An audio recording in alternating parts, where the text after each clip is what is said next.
Hello, hello, top PCC! Yeah! Aujourd'hui, le magnétisme de la confiance. Qu'est-ce que ton énergie dit de toi? Intéressant. Pourquoi il y a des personnes qui captivent l'attention? Pourquoi? Comment ça se passe? Pourquoi on est différent? Tu as sûrement déjà rencontré quelqu'un qui, dès qu'il rentre dans une pièce, il capte l'attention, sans même parler. C'est pas forcément parce que il est plus beau, ou pas forcément parce qu'il est plus extraverti. C'est souvent une question d'énergie, de présence et de confiance à l'intérieur de soi. Et à l'inverse, tu as sûrement déjà vu des personnes qui essaient d'attirer l'attention, qui parlent fort, qui cherchent à imposer, puis pourtant, ça fonctionne pas. Alors pourquoi? Pourquoi? Dans cette vidéo-ci, on va voir ce qui fait la différence entre une vraie présence, une présence qui est magnétique, qui est simple, qui n'est pas une façade et surtout, comment toi, tu peux aussi activer ça à l'intérieur de toi, cette énergie-là. Pourquoi notre énergie parle avant même nos paroles, avant même qu'on dise un mot, avant même que qu'on ouvre la bouche? Parce que notre corps, notre regard, la fréquence envoie des messages autour de nous. Et c'est un phénomène qui n'est pas conscient, qui est transparent, mais qui est très, très, très puissant. Ce que les gens perçoivent chez toi est influencé par trois éléments. Le premier, ton état interne. Si tu es tendu, si tu es inquiet, si tu es stressé, si ton système nerveux est full stress, les autres vont le ressentir. À l'inverse, si tu es à l'aise, si tu es détendu, les gens vont se sentir bien auprès de toi. Deuxième, ton langage corporel, à ne pas minimiser. Une posture fermée, des gestes qui sont hésitants, le regard qui regarde ailleurs, ça signale un manque de confiance.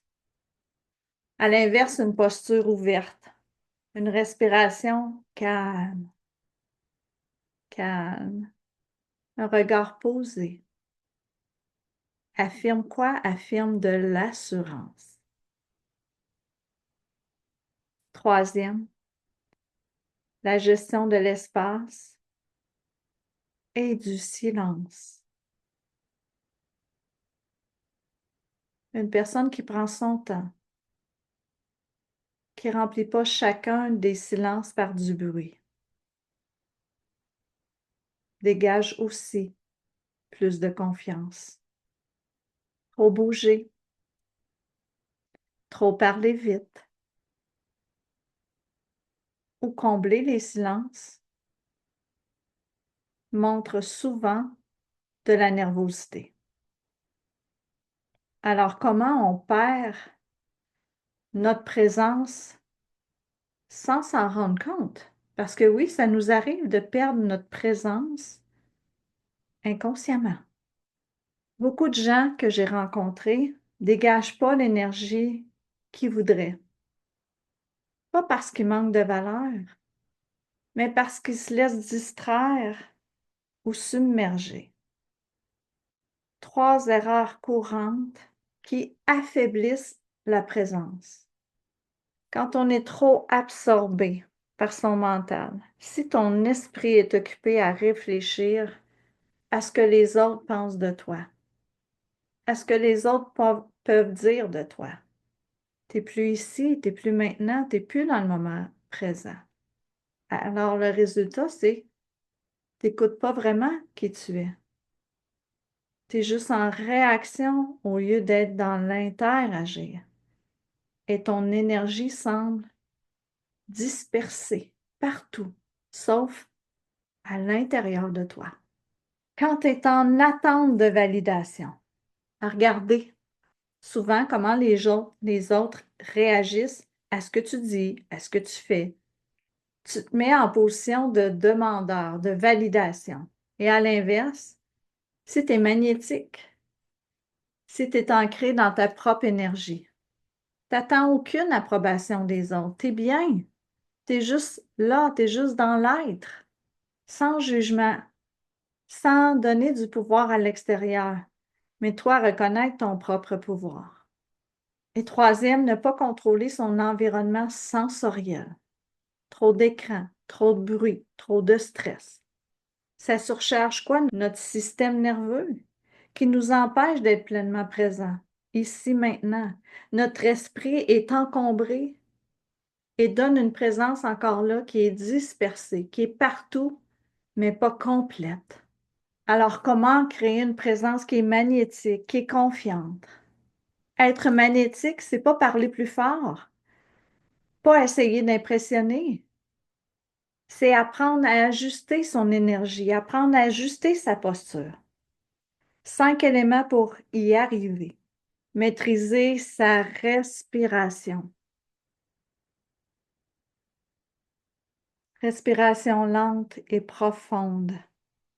Te mets immédiatement dans cet état de calme, cet état de reprise de contrôle. Avant une réunion, un rendez-vous, une prise de parole, respire. Respire profondément à partir du bas du ventre et ajuste ton rythme. Ancre ton regard. Un regard qui est posé, qui est stable. Montre que tu es sûr de toi. Fixe pas nécessairement les gens de manière intense. Détourne pas les yeux trop rapidement non plus. Sois juste. Troisième, prends ton temps pour parler, pour bouger.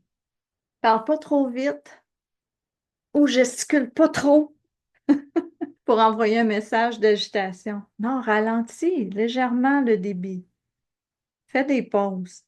Quand tu parles, ça va créer plus d'impact. Quatrième, crée un espace énergétique autour de toi. Sois pas collé aux autres énergétiquement. Imagine que tu es entouré d'une bulle de calme, que tu la ressens à l'intérieur de toi, que tu ressens cette force intérieure et laisse les autres venir à toi, venir vers toi. Dernière, cinquième, s'entraîner à être pleinement présent, en pleine conscience. Chaque jour, reviens à ton observation. Observe ton environnement intérieur, ton environnement extérieur, tes pensées, ton corps, tes émotions, les distractions du jour. Et plus tu es dans le moment présent, plus ton énergie va devenir forte, va devenir stable. Prends ce moment-là d'observation. Tu te souviens, le Om Kama O, c'est la première clé de toute mise à la conscience. Challenge de la semaine, une présence magnétique et pas un charisme forcé. Une énergie stable, ancrée, confiante, naturelle avec les autres. Choisis un moment dans ta journée où tu veux améliorer ta présence. Quand tu vas au gym, en réunion, dans un moment social, choisis ce moment-là. Juste avant ce moment-là, ajuste en conscience ta posture. Ralentis ta respiration. Stabilise ton regard. Pas diffus, pas partout, non. Stabilise. Et observe comment les autres vont réagir différemment à toi, à qui tu es. Car les plus petits changements font une grande différence. Et à force de pratiquer, ta présence va devenir naturelle, plus forte, plus alignée à l'intérieur de toi. Alors je te dis, let's go! Je compte sur toi.